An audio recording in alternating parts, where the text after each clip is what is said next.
আসসালামু আলাইকুম everyone, welcome to Faiza's kitchen world.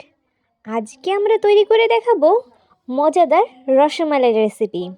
Rasmalai বাচ্চা থেকে বয়স্ক সবারই খুবই প্রিয়, কিন্তু এই রসমালাইটা যদি হয় হোমমেড অর্থাৎ নিজেদের তৈরি, তাহলে এর স্বাদটা কিন্তু বেড়ে যায় দ্বিগুণ।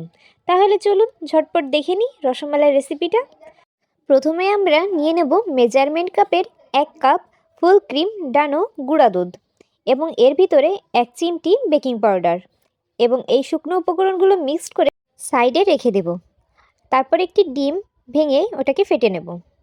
শুকনো উপকরণগুলোর ভিতরে আমরা 1 টেবিল স্পুন ঘি দিয়ে দেব এবং ফেটানো ডিমটা আস্তে আস্তে করে দিয়ে আমরা এই ডোটাকে ভালো করে মিক্সড করে নেব।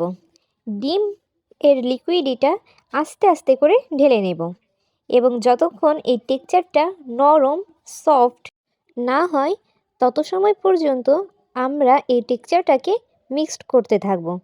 দেখুন, আপনারা ভিডিওতে দেখলেই বুঝতে পারবেন এর টেক্সচারটা কেমন হওয়া উচিত। এ পর্যায়ে আমরা এই ডোটাকে 10 মিনিটের জন্য রেস্টে রেখে দেব। 10 মিনিট পর দেখুন, এটা অনেকটা প্লাম্পি এবং আরেকটু সফট হয়ে গেছে। এবার হাতে তেল অথবা ঘি মাখিয়ে আমরা এটাকে রসমালাই শেপে তৈরি করে নেব। এরপর চলে আসুন প্যানে আমরা প্রায় 1 লিটারের মতো দুধ দিয়ে নিয়েছি এবং মেজারমেন্ট কাপে 1 কাপ চিনি দিয়ে নিয়েছি। তারপর কিছুটা এলাচ ছড়িয়ে দেওয়ার পরে আমরা এটাকে বয়েল করে নিয়েছি।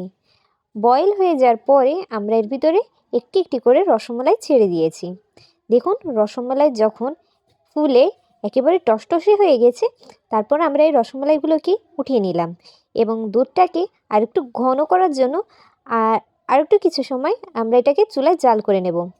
দুধের কালারটা যাতে একটু হলদে হলদে হয়, এর জন্য আমরা স্যাফরন দিয়ে দিলাম। এরপর যখন এই টেক্সচারটা অনেকটা গাঢ় হয়ে গিয়েছে, এরপর যে তুলে রাখা রসমালাইগুলো এগুলো আমরা এর ভিতরে দিয়ে দেব এবং কিছুটা সময় এটা আমরা ভাপে রেখে দেব। এ সময় আপনারা চুলার আঁচটা বন্ধ করে দেবেন এবং এটা যখন ঠান্ডা হয়ে যাবে তখনই রসমালাই পরিবেশনের জন্য রেডি। এবং দেখুন, আমরা এর উপরে কিছুটা স্যাফরন দিয়ে এটাকে আমরা গার্নিশ করে নিচ্ছি। আপনারা চাইলে এর উপর কাজু বাদাম, কাঠবাদাম, পেস্তা বাদাম আপনাদের পছন্দ মতো আপনারা এটাকে গার্নিশ করে নিয়ে নিতে পারেন এবং এটা খেতে অসম্ভব সুন্দর। আপনারা অবশ্যই কিন্তু ঘরে ট্রাই করবেন। দেখুন, আমি আপনাদের ভেঙে দেখিয়ে দেব যে এটা কতটা নরম, সফট এবং তুলতুলে হয়েছে। বাসায় সকলে এটা খেতে পারবে, বয়স্ক থেকে ছোট বাচ্চা বা ছোট বাচ্চা থেকে বয়স্ক সকলেরই খুবই প্রিয় রসমালাই। এবং এটা যখন ঘরে তৈরি করা হয় অবশ্যই এর স্বাদ দ্বিগুণ বেড়ে যায়। আপনারাও কিন্তু ট্রাই করতে ভুলবেন না। দেখুন তো, ভিডিওতে আমরা দেখিয়ে দিচ্ছি যে এটা কতটা সফট, নরম এবং তুলতুলে হয়েছে এবং খেতেও কিন্তু অসাধারণ হয়েছে। ভিডিওটি ভালো লাগলে অবশ্যই কিন্তু আপনারা আমাদের পাশে থাকবেন এবং আপনারা এই রেসিপিটা ট্রাই করে কমেন্টে জানাবেন।